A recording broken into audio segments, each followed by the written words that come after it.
할렐루야. 예수 그리스도 이름으로 하나님 말씀 증거하겠습니다. 우리 다 같이 하나님 말씀 요한계시록 14장 6절에서 13절까지 말씀을 다 같이 찾겠습니다. 요한계시록 14장 6절에서 13절까지 말씀을 저와 여러분이 한 절씩 교독하도록 하겠습니다. 요한계시록 14장 6절. 또 보니 다른 천사가 공중에 날아가는데 땅에 거하는 자들 곧 여러 나라와 족속과 방언과 백성에게 전할 영원한 복음을 가졌더라.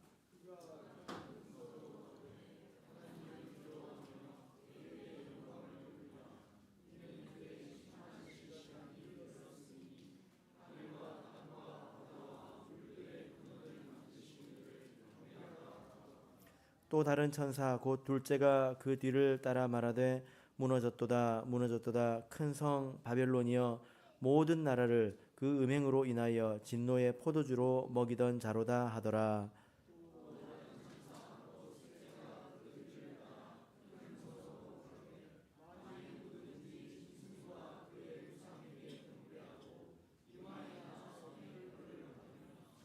그도 하나님의 진노의 포도주를 마시리니 그 진노의 잔에 섞인 것이 없이 부은 포도주라. 거룩한 천사들 앞과 어린 양 앞에서 불과 유황으로 고난을 받으리니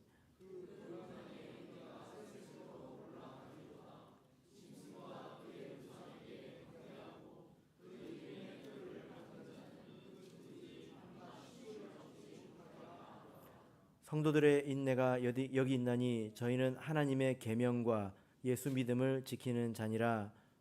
또 내가 들으니 하늘에서 음성이 나서 가로되 기록하라. 자금 이후로 주 안에서 죽는 자들은 복이 있도다 하시매 성령이 가라사대 그러하다 저희 수고를 그치고 쉬리니 이는 저희의 행한 일이 따름이라 하시더라. 아멘. 네, 오늘 이 시간은 주 안에서 죽는 자들은 복이 있도다 라는 제목으로 말씀을 전하겠습니다. 지난 시간에 우리 14장 전반부에 있는 말씀을 살펴보았습니다. 최종적인 구원의 자리에 이른 14만 4천에 대해서 우리가 배웠죠. 청함을 받은 사람은 많으나 택함을 받은 사람은 적다라는 예수님의 말씀처럼 구원의 복음을 듣고 또 시작하는 것은 쉬워도 그 길을 끝까지 제대로 걸어가는 것은 참으로 어렵다는 것을 우리가 배웠습니다. 이렇게 최종적인 구원에 이르는 사람이 이제 14장 전체적으로 주제라고 말할 수 있겠습니다. 저도 간혹 상상을 해보는데 우리 성도들에게 있어서 세상에서 가장 비참한 것은 열심히 신앙생활을 하다가 마지막에 그것을 잃어버리는 것이겠죠. 그죠? 그것이 우리 성도들에게 가장 비참한 것 아니겠습니까? 신앙생활은 끝까지 완주하지 않으면 아무런 의미가 없습니다. 우리가 그 끝에 도달하지 않으면 지금 하고 있는 모든 것이 무의미할 뿐만 아니라 어쩌면 하지 않은 것만도 못한 그런 것이 될 수도 있기 때문이죠. 그래서 우리가 이 말씀을 통해서 끝까지 이르는 그런 신앙생활을 꼭 우리가 배워야 되겠습니다. 오늘 본문은 6절부터 13절인데요. 14장 6절부터 20절까지는 전체적으로 하나의 덩어리를 이루고 있습니다. 천천히 보시면 지금 이 6절부터 20절까지에 총 6명의 천사가 등장하는 것을 볼 수가 있습니다. 3명씩 짝을 지어서 등장하는 것을 볼 수 있는데요. 먼저 6절 한번 보실까요? 6절 보니까 또 보니 다른 천사가 나오죠. 8절에서 또 다른 천사 곧 둘째가 이렇게 말하고 있습니다. 그 다음에 9절 보니까 또 다른 천사 곧 셋째가 해서 3명의 천사가 등장했죠. 그리고 좀 뛰어서 15절을 보겠습니다. 자, 15절을 보면 또 다른 천사가 성전으로부터 나와 천사가 또 등장합니다. 그 다음 몇 절이 나올까요? 17절 또 다른 천사가 하늘에 있는 성전에서 나오는데 그리고 18절 또 불을 다스리는 다른 천사가 제단으로부터 나와 이렇게 말씀하고 있습니다. 그래서 3대 3으로 이렇게 대칭을 이루고 있습니다. 그 사이에 몇 절이 있을까요? 13절이 있죠. 그죠? 이런 그 구조를, 문학 구조를 보통 이해하기 쉽게 샌드위치 구조라고 이야기를 합니다. 샌드위치가 어떤 건지 아시죠? 양 끝에 빵이 있고 그 사이에 뭐가 있습니까? 달콤한 잼이 있지 않습니까? 그죠? 빵은 있는데 잼이 없으면 실망스럽잖아요. 그죠? 만든 사람이 실수를 했나? 하고 실망스럽습니다. 그래서 가장 중요한 것이 가운데에 있다는 말입니다. 그런데 이 잼만 먹을 수 있겠습니까? 잼을 먹으려면 빵도 같이 먹어야 되겠죠? 그죠? 그래서 잼만 먹을 수는 없습니다. 그래서 6절부터 20절까지의 말씀 가운데서 가장 중심에 있는 말씀은 13절의 말씀이고요. 이 13절의 말씀이 새 천사의 이야기로 서로 이제 앞뒤로 쌓여 있다라는 것을 우리가 알 수 있습니다. 자, 그럼 우리가 가장 먼저 몇 절을 읽어봐야 될까요? 13절을 먼저 읽어봐야 되겠죠? 자, 우리 같이 읽어보겠습니다. 13절 시작. 또 내가 들으니 하늘에서 음성이 나서 가로되 기록하라. 작은 이유로 주 안에서 죽는 자들은 복이 있도다 하시매 성령이 가라사대 그러하다. 저희 수고를 그치고 쉬리니 이는 저희의 행한 일이 따름이라 하시더라. 자, 이 13절 말씀을 읽으면 마태복음 5장에 있는 산상수훈 가운데서 팔복의 말씀을 읽고 있는 것 같습니다. 기억나십니까? 팔복의 말씀 가운데서 가장 첫 번째가 뭐였죠? 심령이 가난한 자는 복이 있나니 천국이 저희 것이며, 마태복음 5장 3절의 말씀이죠. 원문을 보면 우리 성경과는 조금 다른 그 순서로 기록되어 있는데 복이 있도다. 심령이 가난한 자는 이렇게 되어 있습니다. 복이 있도다. 그래서 모든 복을 이야기할 때 복이 있도다, 복이 있도다, 복이 있도다 이렇게 나가거든요. 근데 오늘 13절에서도 꼭 그와 같이 하고 있습니다. 그래서 복이 있도다. 주 안에서 죽은 자들은 이렇게 말하고 있습니다. 어떤 사람들이 복이 있습니까? 자금 이후로, 자금은 지금을 말합니다. 지금 이후로 주 안에서 죽는 자들은 복이 있다. 간혹 이 구절을 어디서 우리가 들을 수 있을까요? 이 말씀을 어디서 읽을까요? 장례식장에서. 그죠? 장례식장에서 말씀을 별로 집중을 안 하셨습니까? 간혹 이 말씀을 가지고 장례식장에서 말씀을 전합니다. 그래서 고인이 되신 우리 성도님들 주 안에서 죽은 자이죠. 그죠? 그런데 13절의 말씀이 그런 죽음을 말하는 것일까요?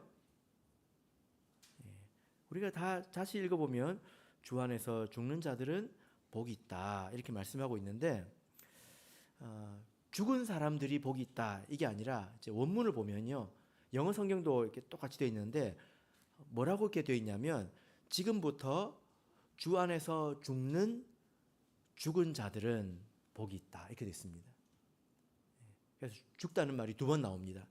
지금부터 주 안에서 죽는 죽은 자들은 복이 있다. 무슨 말이죠? 그러니까 단지 죽은 자들이 복이 있다 이게 아니라 죽은 자들이 복이 있다 이렇게 말씀을 하고 있다는 것입니다. 여러분, 죽은 사람이 죽을 수 있습니까? 죽은 사람이 죽을 수 있나요? 그렇지 않죠.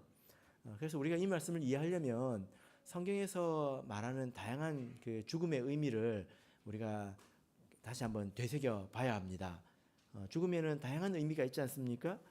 가장 기본적으로 죽음은 우리가 말하는 그 죽음, 뭐 육신적인 죽음, 혹은 영적인 죽음, 이것은 분리와 단절을 말하는 거지 않습니까? 영적인 죽음은 하나님과 단절된 것이고, 또 육신적인 죽음은 내 몸과 영혼이 이렇게 분리된 것, 단절된 것, 이것을 죽음이라고 하잖아요. 그런데 이것만 죽음은 아닙니다. 성경을 보면 우리가 예수님과 합하여 십자가에서 죽었다 이렇게 말씀을 하고 있죠. 자, 우리 갈라디아서 2장 20절을 보겠습니다. 갈라디아서 2장 20절.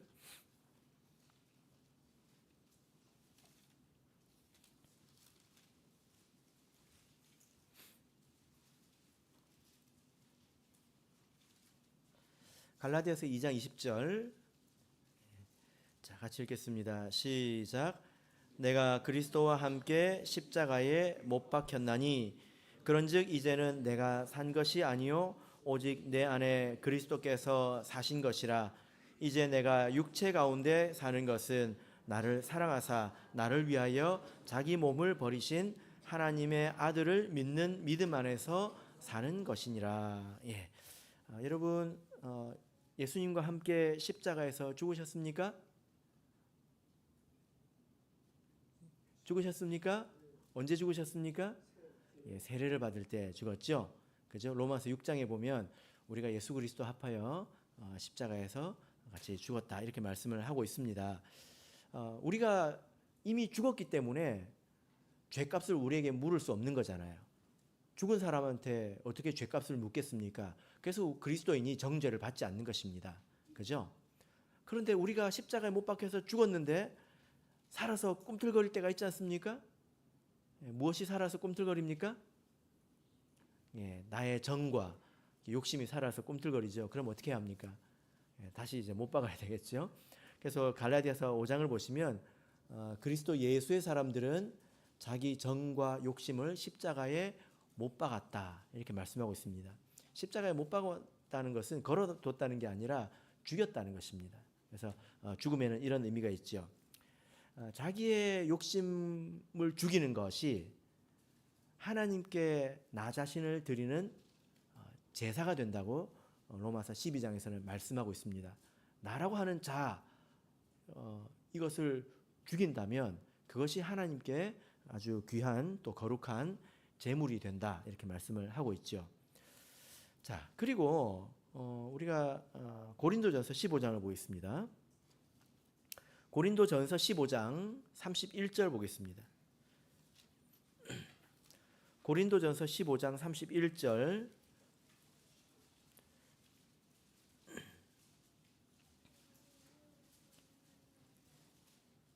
자, 같이 읽어보겠습니다. 시작. 형제들아, 내가 그리스도 예수 우리 주 안에서 가진 바 너희에게 대한 나의 자랑을 두고 단언하노니 나는 날마다 죽노라. 예. 자, 여기서 바울 사도가 나는 날마다 죽노라 했을 때 이건 무슨 의미로 한 말일까요? 예, 자기 정과 욕심을 십자가에 매일매일 못 박는다는 말일까요? 예, 그것이 아니라 이 복음으로 인해서 바울 사도가 많은 미움과 핍박을 받고 있다는 뜻입니다. 그래서 미워하는 것도 살인이라고 하지 않습니까? 그렇죠? 예, 그래서 큰 미움을 받는 것, 핍박을 당하는 것도 죽는다 이렇게 표현할 수가 있습니다. 대략 이 성경을 보면 이렇게 다양한 죽음의 의미가 있는데 그러면 오늘 본문 계시록 14장 13절에서 하나님이 복 주시는 이런 죽음은 어떤 죽음일까요? 예, 이것은 복음으로 인해서 이 세상에서 받는 미움을 말합니다. 미움을 받고 핍박을 받는 것을 말합니다. 그런 사람들에게 무엇이 있습니까? 예, 안식이 있다 이렇게 말씀을 하고 있죠. 여러분 우리가 이 말씀을 보면 계속 우리를 따라다니는 것이 있습니다. 무엇이 우리를 따라다닙니까? 14장 13절을 다시 한번 볼까요? 우리를 따라다니는 것이 있죠. 무엇이 있습니까? 저희 수고를 그치고 쉬리니 이는 저희의 행한 일이 따름이라 하시더라. 무엇이 나를 따라옵니까? 무엇이 내 꼬리표처럼 계속 따라다닙니까? 내가 행한 일, 이것이 나를 계속 따라다닌다는 것입니다. 그래서 이 사람들은 복음을 위해서 핍박을 받고 또 복음으로 인해서 미움을 받았기 때문에 이 사람들이 이제 나중에 안식을 하게 된다는 것입니다. 자, 이 안식에 대해서 말씀하시는 구절이 계시록 7장에 있습니다. 우리 다시 한번 보겠습니다. 계시록 7장 15절에서 17절을 보겠습니다. 계시록 7장 15절에서 17절. 자, 우리 같이 읽겠습니다. 시작. 그러므로 그들이 하나님의 보좌 앞에 있고 또 그의 성전에서 밤낮 하나님을 섬김에 보좌에 앉으신 이가 그들 위에 장막을 치시리니 저희가 다시 줄이지도 아니하며 목마르지도 아니하고 해나 아무 뜨거운 기운에 상하지 아니할지니 이는 보좌 가운데 계신 어린 양이 저희의 목자가 되사 생명수 샘으로 인도하시고 하나님께서 저희 눈에서 모든 눈물을 씻어 주실 것임이러라. 우리 어린 양 예수께서 우리의 목자가 되셔서 우리 눈의 모든 눈물을 씻어 주시고 또 우리에게 평안을 주시는 것을 볼 수가 있습니다. 우리가 여기에 이르도록 신앙생활을 해야 되겠습니다. 이런 안식을 얻기 위해서는 우리가 미움을 받아야 된다. 주 안에서 죽어야 한다라는 것을 우리가 알 수 있습니다. 그죠? 네. 우리가 이 세상을 살아가면서 세상의 빛과 소금이 되어야 합니다. 그죠? 이 말은 우리가 착한 행실을 통해서 사람들에게 좋은 영향을 끼치고 그리고 또 우리의 착한 행실을 통해서 하나님을 드러내는 것을 말합니다. 그래서 하나님께 영광을 돌리게 하는 것을 말하죠. 이것이 쓸모있는 성도이지 않습니까? 짠맛을 내는 소금처럼 또 어두운 곳을 밝히는 등불처럼 쓸모있는 성도인 것입니다. 그래서 우리 성도들은 누가 보든 안 보든 성실하고 정직하게 해야 합니다. 그것만으로도 사실 충분할 때가 있죠. 사람들을 감동할 때가 있습니다. 그런데 우리 그리스도인이 이 세상을 살 때는 이런 달콤한 세상살이만 있는 거 아닙니다. 내가 열심히 해가지고 내가 훌륭해져서 사람들에게 좋은 영향을 끼치고 좋은 인상을 주고 그런 일만 있는 건 아니라는 것입니다. 우리가 우리의 믿음을 드러내면 세상으로부터 미움도 받고 핍박도 받습니다. 우리가 이것이 두려워서 믿음을 드러내지 않아서는 안 된다는 것입니다. 세상이 미워하고 또 우리를 핍박하겠지만 모든 사람이 미워하고 핍박하는 건 아니죠. 그 가운데서 듣는 사람도 있지 않습니까? 듣고 회개하고 주 안으로 돌아오는 사람도 있지 않습니까? 드러내지 않고 우리가 어떻게 복음을 전하겠습니까? 그러므로 우리가 복음을 부끄러워하지 말고 꼭 드러내시길 바랍니다. 제가 지난번 대학부 성경 공부 때 숙제를 내줬는데요. 올 한 해 자기가 있는 곳에서 자기의 신분을 드러내라. 그 신분이 무엇입니까? 우리가 그리스도인 참예수교의 성도라는 것을 드러내라. 이것이 올 한 해 숙제입니다. 여러분들께서도 해보시길 바랍니다. 그리고 또 마지막 때는 대환란이 있지 않습니까? 하나님 믿는 사람이라면 반드시 통과해야 되는 그런 대환란이 있습니다. 이런 환란을 통과할 때에 그 사람이 복이 있고 참으로 안식하게 된다는 것입니다. 이것이 우리 그리스도인의 최종 목표이죠. 자, 그러면 오늘 본문에 이 복을 앞뒤로 감싸고 있는 세 명의 천사에 대해서 같이 살펴보도록 하겠습니다. 자, 그러면 우리 6절을 먼저 읽겠습니다. 요한계시록 14장 6절. 자, 읽겠습니다. 시작. 또 보니 다른 천사가 공중에 날아가는데 땅에 거하는 자들 곧 여러 나라와 족속과 방언과 백성에게 전할 영원한 복음을 가졌더라. 어떤 천사가 등장합니까? 다른 천사이죠. 그래서 8절에도 다른 천사, 9절에도 다른 천사. 그래서 이 다른 천사에 대해서 조금 오해하기가 쉽습니다. 어떻게 오해하기 쉬울까요? 어떤 천사가 있고 그리고 또 다른 천사가 왔고 그리고 또 다른 천사가 와서 이런저런 일을 하는구나 이렇게 생각하기가 쉽습니다. 그죠? 또 다른 천사가 또 다른 천사가 이렇게 말씀하고 있으니까요. 그런데 6절을 보시면 첫 번째 천사부터 뭐라고 말합니까? 다른 천사가 이렇게 말하고 있습니다. 다른 천사가 나오려면 그 앞에 천사가 나와야 되잖아요. 그죠? 그런데 그 앞에는 천사가 나오지 않습니다. 이 맥락 가운데서는 처음부터 다른 천사라고 말씀하고 있습니다. 그래서 우리가 이 계시록 안에서 이 다른 천사가 도대체 누구를 말하는 것인가 우리가 관심을 가지고 살펴봐야 되는데요. 사실 이미 한번 본 적이 있죠. 어디서 봤을까요? 계시록 7장입니다. 7장 2절입니다.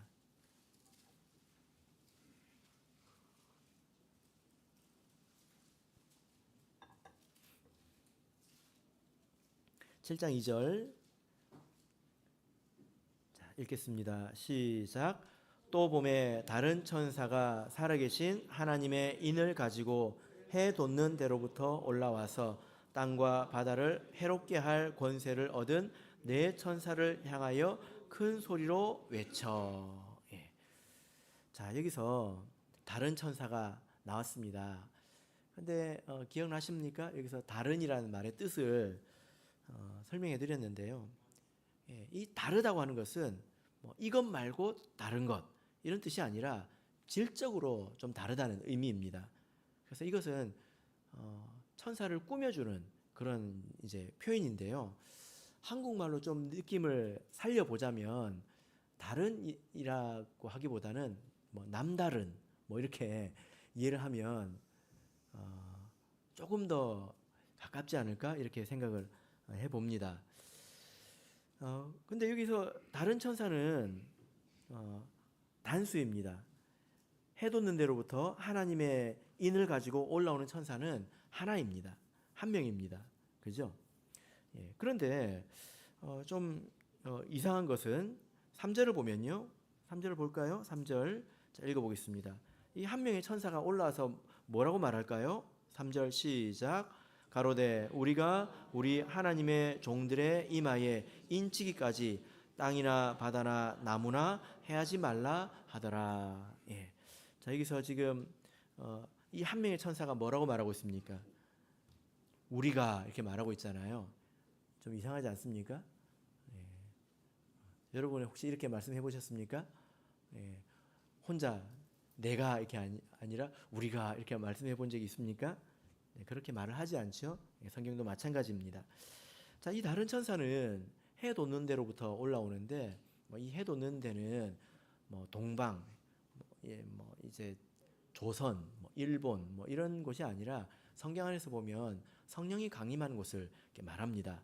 그래서 이 다른 천사는 예수님을 머리로 하고 그리고 그 몸은 교회인 그 큰 하나의 사람을 말하는 것입니다. 예수님이 머리 되신 그 교회를 말하는 것입니다. 그래서 이 한 사람은 예수님께서 머리가 되시고 몸은 교회인 이 사람은 이 땅에 구원받은 자들이기도 하지만 한편으로 이 땅에 보내심을 받은 한 사람이기 때문에 천사라고 말할 수도 있는 것입니다. 천사에 대해서 여러 번 말씀을 드렸죠. 그죠? 예수님도 천사입니다. 그리고 여러분도 천사입니다. 우리가 다 같이 하나의 천사이기도 합니다. 이 하나의 몸 안에 많은 지체가 있기 때문에 우리라고 말할 수도 있는 것입니다. 그래서 우리가 이런 내용을 가지고 본문으로 가서 보면 조금 더 분명하게 알 수 있는데요. 자, 본문 6절을 가서 보시면 다른 천사가 어떻게 하고 있습니까? 공중에 날아가고 있습니다. 또 무엇을 가지고 있다 이렇게 말하고 있죠. 무엇을 가지고 있을까요? 여러 나라와 족속과 방언과 백성에게 전할 영원한 복음을 가졌다 이렇게 말씀을 하고 있습니다. 이 복음은 뭐죠? 구원의 복음,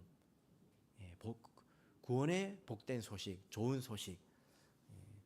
뭐 세상에 좋은 소식은 많습니다. 그러나 그것이 영원하지 않죠. 취업이 되었어요. 학교에 합격했어요. 이게 좋은 소식이지만 영원히 좋은 소식은 아니지 않습니까? 영원히 좋은 소식은 무엇밖에 없습니까? 구원의 복음밖에 없습니다. 모든 것은 다 지나가죠. 그죠? 간혹 이 천사에 대해서 공중에 날아가는 이 다른 천사에 대해서 아주 유행했던 그런 주장이 있는데 이 천사는 인터넷이다라고 하는 사람들이 굉장히 많았습니다. 이 천사는 인터넷이다. 그래서 인터넷을 통해서 복음을 굉장히 빨리 전할 수 있다. 이렇게 주장을 하는 거죠. 실제로 인터넷을 통해서 복음이 많이 전파되기도 합니다. 미얀마에 있는 우리 참예수교회도 인터넷을 통해서 우리 참예수교회를 발견했습니다. 참 재밌는 또 하나님의 섭리가 있겠지만 재밌는 이야기인데요. 미얀마에 가보니까 기독교 박물관이 아니라 박람회예요. 박람회. 제가 책에서 봤던 모든 종파, 기독교 종파 교회가 다 있더라고요. 지나가면서 보니까 우리나라에는 없는 희귀한 종파까지도 얼마나 선교사들이 많이 오는지 사람들이 여기 갔다 저기 갔다 하면서 지식을 하나씩 탑재하는 겁니다. 어떤 사람들이 오순절 개통교회 가서 성령에 대해서 배웠어요. 그리고 안식교회 가가지고 안식일에 대해서 배웠어요. 나왔습니다. 근데 교집합이 없는 거예요. 안식일도 믿고 성령에 대한 믿음도 있고 그 사람들이 어디 갈 데가 없었던 거예요. 그래서 인터넷에 열심히 찾아보다가 이 교집합을 하나 발견했습니다. 그게 참예수교회였습니다. 그래서 인터넷을 통해 가지고 그 연합총회에 접촉을 해서 우리가 일꾼을 보내서 거기 복음을 전하고 교회가 세워졌습니다. 인터넷을 쓰려면 이렇게 써야 되잖아요. 그죠? 근데 이렇게만 씁니까? 가슴에 손을 얹고 인터넷을 이렇게만 씁니까? 아니죠? 우리가 인터넷 자체가 하나님께서 보내신 천사이다 이렇게 말할 수는 없습니다. 그것은 도구에 불과한 것이죠. 복음을 전하는 좋은 도구이지만 나쁜 것을 사실은 더 많이 전달하고 있지 않습니까? 그죠? 다른 천사, 영원한 복음을 가지고 있는 것이 무엇입니까? 바로 우리들입니다. 우리가 영원한 복음을 가지고 있지 않습니까? 우리 이 교회, 우리 성도들, 우리가 영원한 복음을 가지고 있습니다. 그래서 우리가 책임감을 가져야 합니다. 우리가 가지고 있기 때문에. 그죠? 여러분 한번 생각해 보세요. 사실 들어보지도 못한 사람들이 얼마나 많은지 모릅니다. 그잖아요. 들어보지도 못한 사람들. 내 주변에서 들어보지 못한 사람이 얼마나 있나 한번 이렇게 살펴보십시오. 그러면 사실 좀 암담할 겁니다. 전하지 않으면 들을 수 없기 때문에. 그죠? 그래서 우리가 인터넷이든지 뭐 엽서든지 아니면 말로든지 우리가 복음을 전해야 합니다. 그래야 우리가 이 천사다운 거지요. 공중에 이 천사가 공중에 날아가고 있습니다. 날아간다고 하는 것은 빠르다는 거예요. 공중에 날아가는 게 뭐가 있을까요? 계시록에서 이것도 이미 나왔습니다. 뭘까요? 독수리예요. 독수리는 빠른 거거든요. 그죠? 그런데 다른 천사가 군뱅이 같이 복음을 전하는데 간 보고 이것도 재고 저것도 재고 군뱅이처럼 굼떠가지고 되겠습니까? 그럼 우리가 다른 천사답지 못한 거죠. 그러므로 우리 참예수교회 성도는 있는 곳에서 복음을 전하도록 노력해야 합니다. 힘써 전하시길 바랍니다. 이 천사가 무엇을 전하고 있는지 7절을 보시면 되겠죠? 하나님을 경외하고 두려워하라. 하나님을 경배하라 이렇게 말씀하고 있습니다. 하나님께로 돌아오라는 말이죠. 자, 그러면 이제 두 번째 천사를 보겠습니다. 두 번째 천사 8절입니다. 요한계시록 14장 8절. 자, 읽겠습니다. 시작. 또 다른 천사 곧 둘째가 그 뒤를 따라 말하되 무너졌도다 무너졌도다 큰 성 바벨론이여 모든 나라를 그 음행으로 인하여 진노의 포도주로 먹이던 자로다 하더라. 지금 또 다른 천사가 이렇게 말하니까 어떤 다른 천사가 온 것처럼 보이지만 그리고 다른 천사. 근데 또 둘째라고 말하고 있습니다. 사실 이 다른 천사도 같은 다른 천사이죠. 이 천사는 무엇을 말하고 있습니까? 바벨론에 대해서 심판을 선언하고 있습니다. 바벨론을 정죄하고 있죠. 뭐라고 말하고 있나요? 무너졌도다 무너졌도다 큰 성 바벨론이여. 이렇게 말하고 있습니다. 바벨론이 무엇입니까? 성경에서 바벨론, 바벨 이런 단어가 많이 나오죠. 바벨 들어가면 일단 기분이 별로 안 좋죠. 일단 좀 안 좋은 거. 그렇죠? 예. 바벨이라는 단어의 뜻이 뭔지 아십니까? 우리가 바벨이라는 단어를 많이 쓰는데요. 예. 그 언어를 혼잡하게 하셨다라는 뜻에서 바벨이 왔습니다. 그래서 이 바벨이라는 단어의 뜻은 혼잡 이런 뜻입니다. 혼잡, 혼란, 혼잡. 하나님께서 언어를 혼란하게 하셔서 막 혼잡해지지 않았습니까? 바벨이라는 단어의 뜻도 사실 별로 그렇게 좋지는 않습니다. 창세기 11장에서 인간들이 하나님을 대적하기 위해서, 하나님을 떠나기 위해서 탑을 쌓았죠. 그런데 이후에 이 이름을 계승한 나라가 등장했습니다. 그 나라가 어떤 나라입니까? 바벨론입니다. 이 바벨론은 역사에 등장했던 모든 나라 가운데서 가장 영광스러운 나라로 여겨집니다. 성경에서도 그렇고요. 세상에서도 그런 것 같아요. 다니엘서 2장 31절을 2장을 보시면 느부갓네살이 꿈을 꾸고 큰 신상의 꿈을 꾸죠. 그리고 그 머리는 금으로 되어 있었습니다. 그 금이 무엇입니까? 가장 존귀한 금이 바벨론이었죠. 그죠? 가장 아름답고 고귀한, 그러나 그것이 우상이었다는 것입니다. 아주 오래된 이야기지만 이라크의 사담 후세인 기억나십니까, 여러분? 사담 후세인. 그 바벨론의 위치가 지금으로 보면 이라크에 있습니다. 사담 후세인이 그 바벨탑 위치 인근에 자기 궁전을 지었어요. 그리고 뭐라고 얘기했냐면 나는 느부갓네살의 화신이다. 느부갓네살이 이렇게 다시 이제 왔다는 거예요. 그래서 과거의 바벨론의 영광을 찾겠다. 뭐 이렇게 선언을 했던 적이 있습니다. 그러나 그 꿈을 이루지는 못했죠.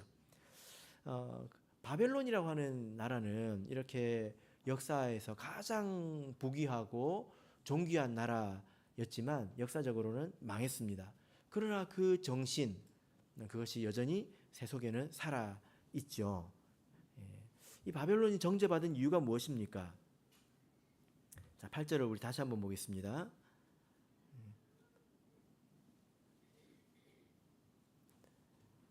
모든 나라를 그 음행으로 인하여 진노의 포도주로 먹이던 자로다. 진노의 포도주로 먹이던 자로다. 모든 나라를 음행으로 인도했다. 이렇게 말씀하고 있습니다. 그래서 이 바벨론은 미혹하게 하는 세상의 것을 말합니다. 세상 모든 나라를 음행하게 한다. 이것은 하나님을 떠나게 한다는 것이죠. 그죠? 자기 중심으로 모은다는 것입니다. 바벨탑처럼. 그래서 하나님을 떠나게 한다는 것입니다. 다른 천사의 이런 인식처럼 우리 성도는 이 세상을 두 가지 관점에서 볼 줄 알아야 합니다. 이 세상을 볼 때 첫 번째로는 우리가 복음을 전할 대상으로 볼 줄 알아야 합니다. 하나님이 세상을 이처럼 사랑하사 독생자를 주셨으니 이렇게 말씀하고 있지 않습니까? 하나님이 이 세상을 어떻게 하신다고요? 이처럼 사랑한다. 이와 같이 사랑하신다. 얼마나요? 독생자를 줄 만큼. 그래서 우리가 세상을 무조건 정죄해서는 안 됩니다. 우리가 복음을 전해야 될, 우리가 사랑을 베풀어야 될 그런 대상으로 세상을 볼 줄 알아야 합니다. 이것이 세상과 음행하는 것은 아니죠. 또 하나 우리가 세상을 볼 관점은 무엇입니까? 이 세상에 하나님의 진노가 예정되어 있다는 것입니다. 그래서 우리가 세상을 사랑하고 세상에 가까이 하고 그래서는 안 되겠습니다. 이 세상은 하나님의 심판을 받을 더럽고 또 음행이 가득한 그런 곳입니다. 그래서 우리는 이 세상을 이렇게 두 가지 관점에서 볼 줄 알아야 된다는 거죠. 이것이 곧 천사다운 것입니다. 자, 세 번째를 보겠습니다. 9절부터 12절입니다. 9절부터 12절 같이 읽겠습니다. 시작. 또 다른 천사 곧 셋째가 그 뒤를 따라 큰 음성으로 가로되 만일 누구든지 짐승과 그의 우상에게 경배하고 이마에나 손에 표를 받으면 그도 하나님의 진노의 포도주를 마시리니 그 진노의 잔에 섞인 것이 없이 부은 포도주라. 거룩한 천사들 앞과 어린 양 앞에서 불과 유황으로 고난을 받으리니 그 고난의 연기가 세세토록 올라가리로다. 짐승과 그의 우상에게 경배하고 그 이름의 표를 받은 자는 누구든지 밤낮 쉼을 얻지 못하리라 하더라. 됐습니다. 11절까지 읽었습니다. 자, 셋째 천사는 무엇에 대해서 정죄하고 있습니까? 자, 이렇게 그 첫 번째, 두 번째, 세 번째 천사를 보면 순서가 있다는 것, 첫 번째, 두 번째, 세 번째라고 순서가 있다는 것이 후반부에 나오는 세 천사와 조금 다른 점입니다. 순서가 의미하는 바가 있겠죠, 그죠? 이 세 번째 천사는 짐승의 우상에게 표를 받은 것에 대해서 정죄하고 있습니다. 이 짐승의 우상에게 경배하고 그 이름의 표를 받는 것에 대해서는 지난 13장에서 말씀을 드렸죠. 땅에서 올라온 짐승, 곧 거짓 선지자가 바다에서 올라온 짐승을 경배하게 합니다. 마치 느부갓네살이 자기가 만든 신상에 경배하게 한 것처럼 그렇게 경배하게 합니다. 근데 그걸 못하면 어떻게 됩니까? 매매하지 못합니다. 큰 미움을 받습니다. 이것은 생활의 큰 고통, 또 큰 핍박을 말하는 거죠. 그래서 사람들은 그것 대신에 666이라고 하는 표를 받습니다. 아마도 이 666은 이런 배교를 대가로 얻는 큰 형통과 만족이 아닐까, 솔로몬이 얻었던 것처럼 그렇게 생각해 볼 수 있습니다. 그래서 다른 천사는 그것을 받아서는 안 된다 하고 크게 외치고 있지 않습니까? 큰 음성으로 외치고 있지 않습니까? 아무리 좋아 보여도 받지 말아야 되는 것은 받지 말아야 한다, 절대로 하지 말아야 한다 하고 크게 외치고 있다는 것입니다. 왜냐하면 그것은 잠시 잠깐의 평화이고 형통일 뿐입니다. 그 대가가 무엇입니까? 하나님의 진노의 포도주를 받게 됩니다. 그런데 이 진노의 포도주는 섞인 것이 없다, 이게 희석되지 않았다는 것입니다. 이스라엘은 이게 포도주를 마실 때 이것을 물에 희석해서 물처럼 이제 마시기도 했거든요. 물이 워낙 안 좋았기 때문에 그렇게 마셨습니다. 그러면 이제 음료처럼 이렇게 되겠죠. 근데 이것을 물에 희석하지 않고 아주 진한 상태로 이렇게 포도주를 준다고 하는 것은 하나님께서 진노를 베푸실 때 조금의 자비도 없다는 것입니다. 하나님의 진노를 순수하게 있는 그대로 받게 될 것이다 라는 겁니다. 여러분, 우리가 이제 우리가 이 세상에 사는 시간이 얼마나 남았습니까? 한번 우리가 생각해 보면 그 시간 동안 왕과 같은 평안을 누린다 하더라도, 그리고 그 이후에 하나님이 진노를 받는다면 그것이 헛된 거잖아요. 안 그렇습니까? 우리가 지금 뭐 여기 계신 분들 보면 뭐 아마 100년 이상 사실 분은 안 계실 것 같아요, 여기서. 그죠? 내가 얼마나 살까 한번 생각해 보십시오. 그리고 그들에게는 무엇이 주어집니까? 불과 유황으로 고난을 받으리니. 이것은 무엇을 말하죠? 지옥의 형벌을 말합니다. 이 지옥은 참으로 고통스럽습니다. 불과 유황의 고통이 있죠. 근데 그 고난의 연기가 11절을 보면 얼마나 올라갑니까? 세세토록, 영원토록 올라간다는 것입니다. 영원토록. 그래서 지금 내가 이 짧은 순간에 누릴 부와 재물, 영광을 위해서 영혼을 포기해서는 안 되겠습니다. 그런데 사람이 이 짧은 순간에 이게 눈이 멀면 자기를 합리화하고, 그래서 괜찮지 않은데 괜찮다고 생각을 한단 말입니다. 속기도 하더라는 거예요. 그래서 정신을 바짝 차리고 우리가 말씀으로 돌아와서 말씀을 잘 봐야 합니다. 자, 그래서 12절을 읽겠습니다. 12절 읽겠습니다. 시작. 성도들의 인내가 여기 있나니 저희는 하나님의 계명과 예수 믿음을 지키는 자니라. 성도의 인내가 여기 있나니, 이게 무슨 뜻이죠? 인내가 이때서야 드러난다는 것입니다.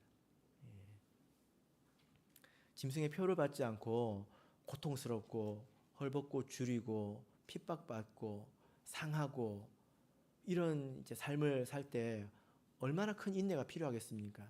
자기뿐만이 아니라 자기 가족이 그런 고통을 당하고 있는 것을 본다면 얼마나 마음이 아프겠습니까?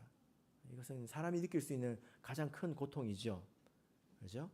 그런 상황에서도 우리가 믿음을 지키는 것이 필요하다는 것입니다.